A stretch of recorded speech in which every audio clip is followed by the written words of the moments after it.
और बुलेटिन की शुरुआत इस वक्त की बड़ी खबर के साथ करेंगे। बड़ी खबर बाबा नगरी देवघर से मिल रही है, जहां सीता होटल के पास धंसे मकान से लोगों का रेस्क्यू जारी है। मलबे में फंसे 7 लोगों को अब तक बचाया गया है।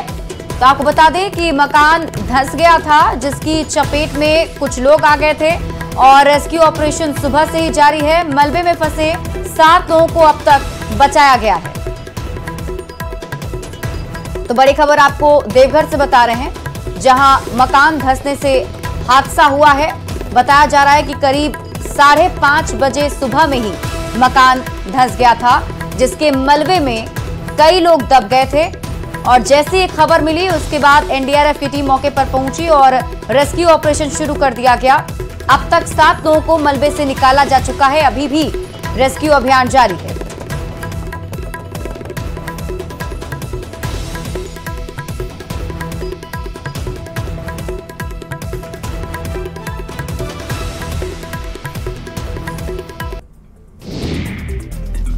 देखिए, घर धंस जाने से इस हादसे में 3 लोगों की मौत हो गई, वहीं कई लोगों के फंसे होने की खबर मिल रही है। एनडीआरएफ की टीम पहुंचकर रेस्क्यू में जुटी हुई है। घटनास्थल पर जिला प्रशासन के अधिकारी भी मौजूद हैं। वैसे तो हमारा ओपीडी बंद है, लेकिन फिर भी हमने 4 डॉक्टरों की टीम जो है यहाँ पर सुबह से हमने लगा दिया है और 8-8 घंटे की ड्यूटी लगा दी है। और मैं खुद स्वयं यहाँ 7 बजे से बैठा हुआ हूँ और मेरे देख रेख में सारे लोगों का जो जिंदा आ रहे हैं उनका इलाज भी हो रहा है। और वो तो बच्चा जो अभी आया हुआ था वो काफ़ी गंभीर था, उसके लिए तो चमत्कार ही कहा जाए कि इतनी जल्दी उसका देखभाल हुआ और इलाज हो गया। उसके बाद एक महिला है जो जिंदा है, उसका पैर टूटा हुआ है, उसके लिए भी प्लास्टर वगैरह सब कर दिया गया है। गुजरात के सूरत में एक दर्दनाक हादसा हो गया। सूरत के सचिन इलाके में एक 6 मंजिला बिल्डिंग गिर गई। इस 6 मंजिला बिल्डिंग के मलबे में कई लोग दब गए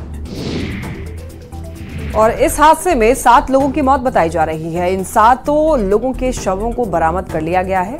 अभी और लोगों के भी दबे होने की आशंका जताई जा रही है।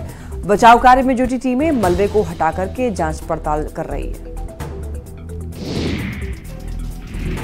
रामनगर से खबर है, यहां मोहन के पास अल्मोड़ा और रामनगर को जोड़ने वाला पुल ध्वस्त हो गया और अल्मोड़ा जाने वाला रास्ता भी बंद हो गया है। भारी बारिश के बाद बरसाती नाला उफान पर है और पानी के प्रकोप से पुल नहीं बच पाया।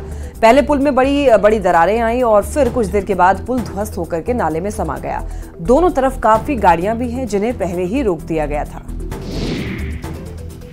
और सिर्फ उत्तर भारत ही नहीं, महाराष्ट्र में भी बारिश जो है वो काफी बला बनकर बरस रही है। वहां मुंबई के पास ठाणे के शाहपुर में लोगों को घरों में पानी पहुंच गया है। पुल पानी में डूब गए हैं। और देखिए, अगर बात करें नवी मुंबई की, तो यहाँ पर भी सुबह से इतनी तेज बारिश हो रही है कि निचले इलाकों में पानी भर गया है। सड़कों पर सैलाब उतर आया है। हाउसिंग सोसाइटियों में जबरदस्त जल जमाव हो गया है।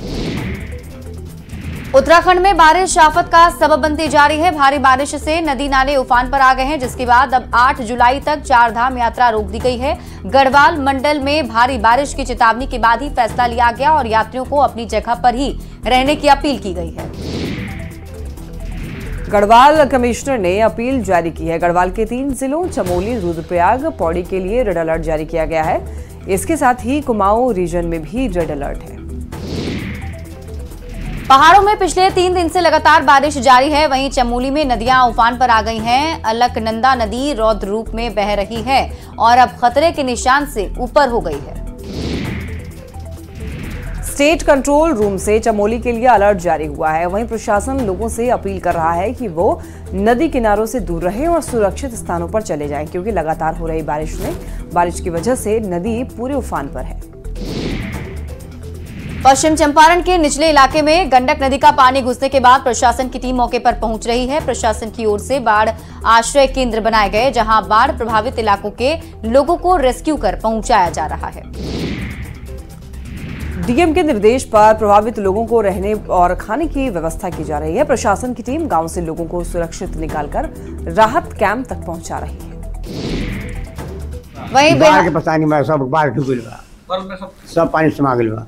खाए के सब व्यवस्था मिलता, सब व्यवस्था बा। दिक्कत बारे बोलो। हमार ये दिक्कत बा, बिन टोला में बाढ़ आ गइल बा, खाने बगैर हम लोग बाग के यहाँ पर आया है लोग। सरकार से व्यवस्था का कभी हमनी के खाए हुए के सब मिलता, कोई दिक्कत नहीं ना? कौनो दिक्कत नहीं की। बिहार में लगातार पुल के गिरने और टूटने की खबर न्यूज 18 पर दिखाने का बड़ा असर हुआ है। कल ही न्यूज 18 ने पूर्वी चंपारण के चकिया के बूढ़ी गंडक पर 2011 में बने आरसीसी पुल पर जलजमाव और कई ढलान के टूटने की खबर प्रमुखता से चलाई थी। और न्यूज 18 पर खबर चलने के बाद प्रशासन हरकत में आया। पुल पर हो रहे जलजमाव को मजदूरों ने हटाया और मिट्टी और गाद को मजदूरों ने साफ किया। जलजमाव हटने और साफ सफाई होने से पुल अब चकाचक और सुंदर दिख रहा है। स्थानीय लोगों ने न्यूज 18 को धन्यवाद दिया है। ध्यान तो जा रहा है सरकार का। पहले तो बहुत कचरा था, इसमें पानी बहुत रहता था और कल तो ठीक हुआ, शाम में सफाई हो गया। अब ठीक है, अब बहुत अच्छा है। आपके न्यूज का बहुत मैंने असर किया। कल से लेकर के पूरा जो सफाई हो गया, एकदम पूरा क्लीन हो गया। पानी नहीं लग रहा है, आने जाने वाले व्यक्ति को किसी को दिक्कत नहीं हो रही है। पहाड़ों पर लगातार हो रही बारिश ने ऋषिकेश में गंगा के जलस्तर को बढ़ा दिया है, जिसके बाद गंगा नदी में उफान देखा जा रहा है। वहीं गंगा सभी यात्रियों से नदी किनारे स्नान नहीं करने की अपील की जा रही है। देखिए, लेकिन उसके बाद भी कई यात्री अपनी जान जोखिम में डाल रहे हैं और स्नान कर रहे हैं, तो ऐसे में कभी भी बढ़ता हुआ पानी जान के लिए खतरा बन सकता है। गंगा सभा में आपको बता दें कि लगातार यात्रियों से सचेत रहने की अपील कर रही है। जलस्तर भारी वर्षा के कारण लगातार बढ़ रहा है। इसकी चेतावनी श्रद्धालुओं को बार बार दी जा रही है ताकि किसी तरह की नुकसान ना हो। गंगा सभा की ओर से आरती के समय और बीच बीच में बराबर अनाउंसमेंट के द्वारा श्रद्धालुओं को सचेत किया जा रहा है ताकि श्रद्धालु सावधानीपूर्वक स्नान करें। उत्तरकाशी में हो रही तेज बारिश के बाद से नदियों का जलस्तर काफी बढ़ गया है। बारिश के बाद भागीरथी नदी उफान पर आ गई है। लगातार नदी का पानी बढ़ता जा रहा है। भागीरथी नदी के घाटों को छूकर पानी बह रही है। वहीं प्रशासन लगातार लोगों से अपील कर रहा है कि वो नदी किनारों से दूर रहें, क्योंकि पहाड़ों में मूसलाधार बारिश हो रही है। जम्मू में पिछले कुछ दिनों में हुई आतंकी घटनाओं को लेकर सुरक्षा एजेंसियों ने एक बड़ा पर्दाफाश किया है। खुफिया एजेंसी के सूत्रों के हवाले से खबर है कि सभी आतंकी वारदातों के पीछे लश्कर के ट्रेंड आतंकी साजिद जट का हाथ है। और देखिए, साजिद जट फिलहाल पाकिस्तान के इस्लामाबाद में अपना बेस कैंप बनाकर रह रहा है। इससे पहले साजिद भट्ट पीओके में भी लंबे वक्त तक रहा। साजिद भट्ट लश्कर के लिए रिक्रूटमेंट का काम संभाल रहा है। साजिद जट आपको बता दें कि एनआईए की लिस्ट में मोस्ट वांटेड में शामिल है और उस पर लाखों का इनाम है। जम्मू कश्मीर के राजौरी में सेना ने आतंकियों की साजिश को नाकाम कर दिया है। जानकारी के मुताबिक आतंकवादियों ने आर्मी कैंप पर हमला बोला, जिसे सुरक्षा बलों ने नाकाम कर दिया। राजौरी में आर्मी कैंप पर 50 से 60 राउंड फायरिंग की जानकारी मिल रही है। आतंकियों को मुंहतोड़ जवाब देते हुए एक जवान घायल हो गया है। कश्मीर के कुलगाम में सुरक्षा बल को बड़ी सफलता मिली है। 2 अलग अलग जगह हुए एनकाउंटर में अब तक 5 आतंकी मारे गए हैं, वहीं 2 जवान शहीद हो गए। इलाके में अतिरिक्त जवानों को तैनात किया गया है और अभी सर्च ऑपरेशन जारी है। मारे गए आतंकियों की पहचान अभी आधिकारिक तौर पर बताई नहीं गई है। सूत्रों का कहना है कि इनमें से एक आतंकी हिजबुल मुजाहिदीन का ऑपरेशनल कमांडर फारूक अहमद भट्ट उर्फ अमर है, जो कि इस इलाके में 2015 से सक्रिय है और इसे A+ श्रेणी का दहशतगर्द माना जाता है। अब इसकी मौत को एक बड़ी कामयाबी के तौर पर देखा जा रहा है। और आखिरकार इंतजार की घड़ियां खत्म हो गई। भगवान जगन्नाथ का 15 दिनों का एकांतवास खत्म हो गया है। रांची में आज भगवान जगन्नाथ की रथ यात्रा निकलेगी। सुबह 5 बजे से ही भगवान के दर्शन के लिए लोगों की लंबी लाइन लगी हुई थी। दोपहर 2 बजे पट बंद हो गया है और अब 2 बजे से लेकर 3 बजे के बीच रथ पर श्रृंगार होगा। भगवान के सभी विग्रहों का श्रृंगार होगा। इस दौरान विष्णु स्नान भी कराया जाना है। शाम 5 बजे रथ यात्रा शुरू होगी। सभी भक्त रथ की रस्सी खींचकर रथ को मौसीबाड़ी तक ले जाएंगे। मौसीबाड़ी में महिलाएं रथ पर भगवान की पूजा करेंगी। शाम 7 बजे तक सभी विग्रहों को मौसीबाड़ी में रखा जाएगा। आरती और भोग निवेदन किया जाएगा। रात 8 बजे भगवान का पट बंद कर दिया जाएगा। गुजरात के अहमदाबाद स्थित जगन्नाथ मंदिर से भगवान जगन्नाथ की 147वीं रथ यात्रा निकाली गई। जगन्नाथ मंदिर में रथ यात्रा शुरू होने के पहले अनुष्ठान किए गए। केंद्रीय गृह मंत्री अमित शाह भी इस मंदिर में मौजूद रहे। उन्होंने रथ यात्रा से पहले जगन्नाथ मंदिर में मंगला आरती की।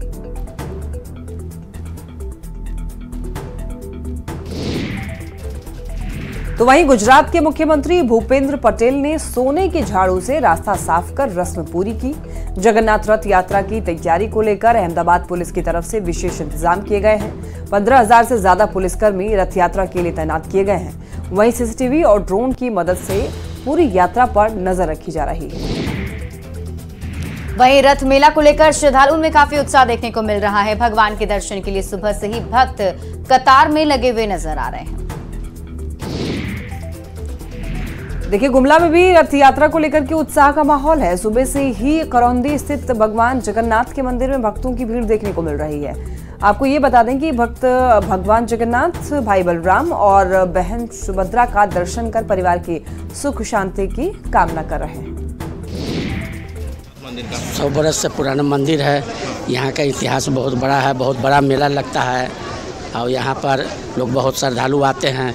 अब बहुत भीड़ भाड़ होता है। प्रशासन की तरफ से बहुत निगरानी रहता है और यहाँ के लोग दूर दूर से भी आते हैं। डुमरी, चैनपुर, उन्हें काशी रुसी से लोग आते हैं।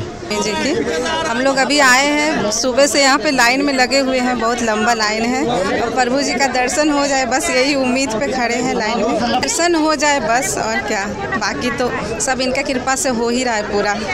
इनका आशीर्वाद बना रहे सब पे। आज भगवान जगन्नाथ का नव यौवन दर्शन और रथ यात्रा एक ही दिन में एक ही साथ होने जा रहा है।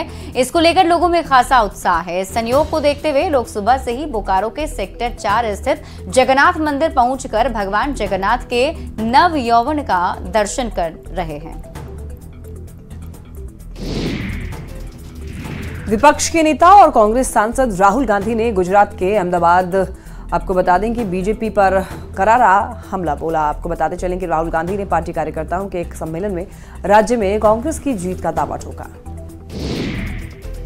अहमदाबाद में उन्होंने कहा कि जिस तरह लालकृष्ण आडवाणी ने जो आंदोलन अयोध्या से शुरू किया उसे इंडिया गठबंधन ने हरा दिया, वैसे ही गुजरात विधानसभा चुनाव में भी इंडिया जीतेगा। हम सब मिलकर इनको गुजरात में हराने जा रहे हैं। जो हमने कहा, और लिख के ले लो, कांग्रेस पार्टी की जो आत्मा है वो गुजरात के चुनाव में लड़ेगी और नरेंद्र मोदी और बीजेपी को गुजरात में जैसे हमने अयोध्या में हराया है वैसे ही हम गुजरात में इनको हराने जा रहे हैं। जिस तरह से अयोध्या में बीजेपी को हराया, गुजरात में भी बीजेपी को हराएंगे। राहुल गांधी के इस दावे पर बीजेपी सांसद राकेश सिन्हा ने हमला बोला है। राकेश सिन्हा ने कहा कि राहुल गांधी को हसीन सपने देखने की पुरानी आदत है। कांग्रेस अपने अस्तित्व की लड़ाई लड़ रही है। वहीं बीजेपी सरकार गिरने के लालू प्रसाद के बयान पर भी उन्होंने निशाना साधा। बीजेपी सांसद ने कहा कि लालू प्रसाद अपनी पार्टी संभालें। राहुल गांधी को हसीन सपने देखने की पुरानी आदत है। कुछ चीज़ें दुर्घटनाएं में हो जाती हैं, वो सामान्य नहीं बनता। ये जो चुनाव था उनको दुर्घटना में कुछ सीटें अधिक मिल गई हैं। लेकिन मैं बता देना चाहता हूं कि कांग्रेस अपने अस्तित्व की लड़ाई लड़ रहा है। कांग्रेस का न संगठन है न उसके पास कोई दृष्टि है। हमें लालू जी से मुझे कहना है कि वो अपनी पार्टी को संभाल लें और जिस तबके का नेतृत्व कर रहे हैं कम से कम उस तबके के प्रतिभावान व्यक्ति को, प्रतिबद्ध व्यक्ति को राजनीति में आगे लाएं। परिवार पर आधारित लोग जो सिर्फ परिवार से बाहर सोचते नहीं हैं, परिवार से बाहर जानते नहीं हैं, परिवार से बाहर देखते नहीं हैं, उन्हें नैतिक उपदेश देने का अधिकार कम से कम भारतीय जनता पार्टी को नहीं है। यूपी के गाजियाबाद में पूर्व बीजेपी नेता नुपुर शर्मा एक सार्वजनिक कार्यक्रम में फिर नजर आईं। धर्म विशेष को लेकर विवादित बयान देने के करीब 2 साल बाद नुपुर शर्मा ने अपनी चुप्पी तोड़ी है।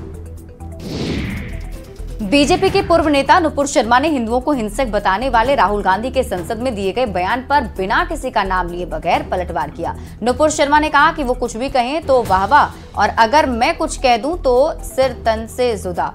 ऐसा नहीं चलेगा। हमारा देश अपने संविधान से चलेगा, ना कि किसी मजहबी या शरिया कानून के हिसाब से चलेगा।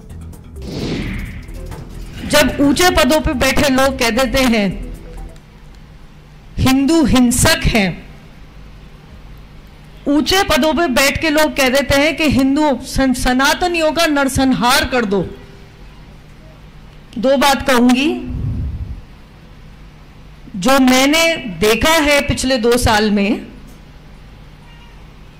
सनातनियों का नरसंहार करने की कोशिश की गई, क्योंकि शायद व्हाट्सएप पे, फेसबुक पे कुछ लिख दिया और कुछ ऐसा उल्टा सीधा नहीं लिखा। और अगर हिंदू हिंसक होता तो एक हिंदू सनातनी बेटी को इस सुरक्षा घेरे में अपने ही देश में अपनी आजादी गंवा के रहने की नौबत नहीं आती। केंद्रीय मंत्री बनने के बाद पहली बार चिराग पासवान सीएम नीतीश कुमार से मिले। चिराग ने कई मुद्दों पर बात रखी। मुलाकात के बाद सोशल मीडिया एक्स पर पोस्ट करते हुए चिराग पासवान ने लिखा, केंद्रीय मंत्री के तौर पर शपथ लेने के बाद बिहार के सीएम नीतीश कुमार से आशीर्वाद लिया।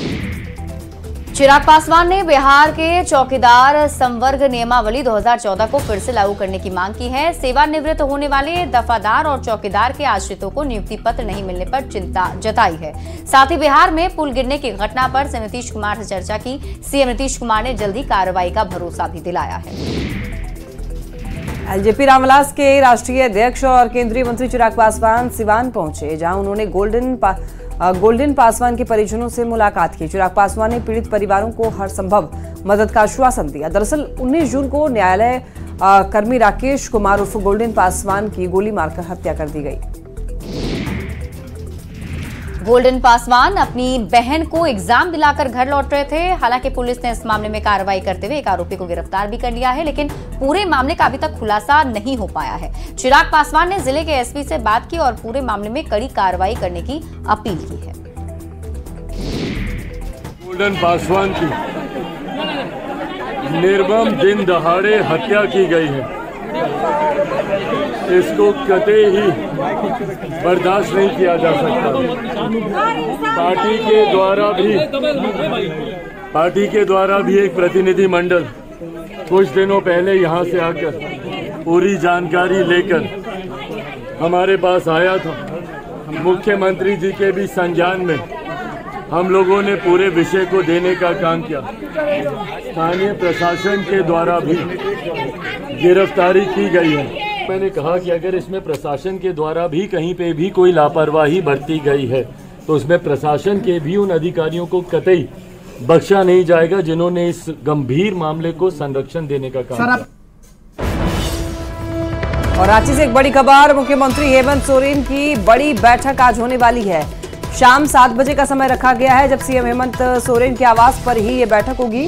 विश्वास मत को लेकर के रणनीति बनाई जाएगी। सदन में बहुमत के लिए सत्ता पक्ष के पास पर्याप्त आंकड़े हैं। 8 जुलाई को विधानसभा का विशेष सत्र होगा। हेमंत सोरेन सदन में पेश करेंगे विश्वास मत।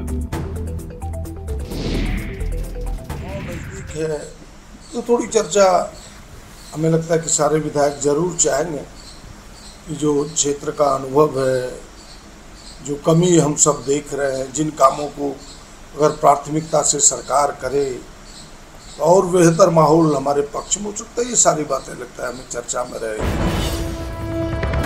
और रांची से आपको एक और बड़ी खबर बता दें, बीजेपी विधायक दल की बड़ी बैठक भी आज होने वाली है। शाम 7 बजे ही ये बैठक होगी। बाबूलाल मरांडी की अध्यक्षता में इस बैठक को बुलाया गया है। बैठक में नेता प्रतिपक्ष अमर कुमार बावरी, प्रदेश संगठन महामंत्री कर्मवीर सिंह सहित कई विधायक इस बैठक में शामिल होंगे।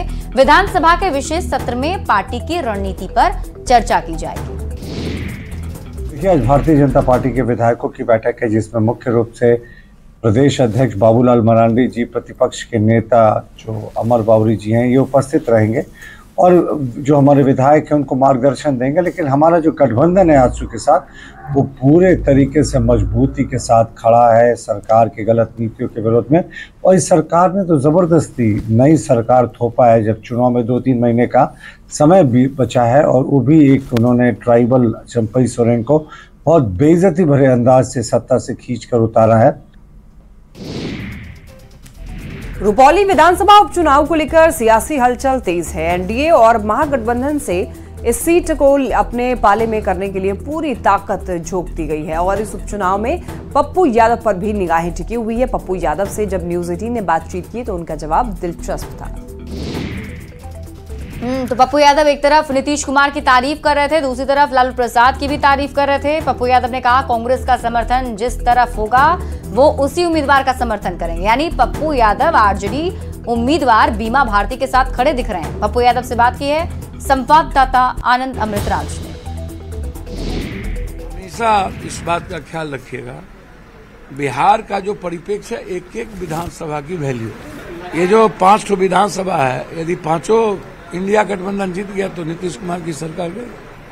और ना मुझे नीतीश कुमार जी से, ना तेजस्वी जी, ना लालू जी, ना कोई जी से कुछ भी नहीं है। कोई भी बनेंगे बिहार का भला नहीं होना, इसको आप समझिए। और नोएडा से एक बड़ी खबर, नोएडा अथॉरिटी की टीम पर हमला किया गया है। अवैध मकान को तोड़ने गई हुई थी टीम, अथॉरिटी की टीम को जलाने की कोशिश की गई, डीजल डालकर आग लगाने की कोशिश की गई। शनिवार की बताई जा रही है ये घटना। आपको बता दें कि एक शख्स को हिरासत में लिया गया है।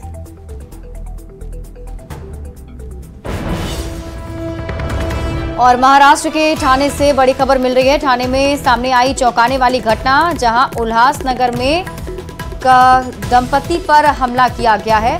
डॉक्टर दंपति पर हुए हमले की पूरी घटना सीसीटीवी कैमरे में कैद हो गई है। युवक को स्टंट से रोकने पर हमला किया गया। युवक ने अपने दोस्तों के साथ मिलकर हमला कर दिया है। पुलिस ने मामले में 5 लोगों को गिरफ्तार किया है। और वक्त तो चला है यहाँ पर एक छोटी सी ब्रेक। आप देखते रहिए न्यूज़ 18।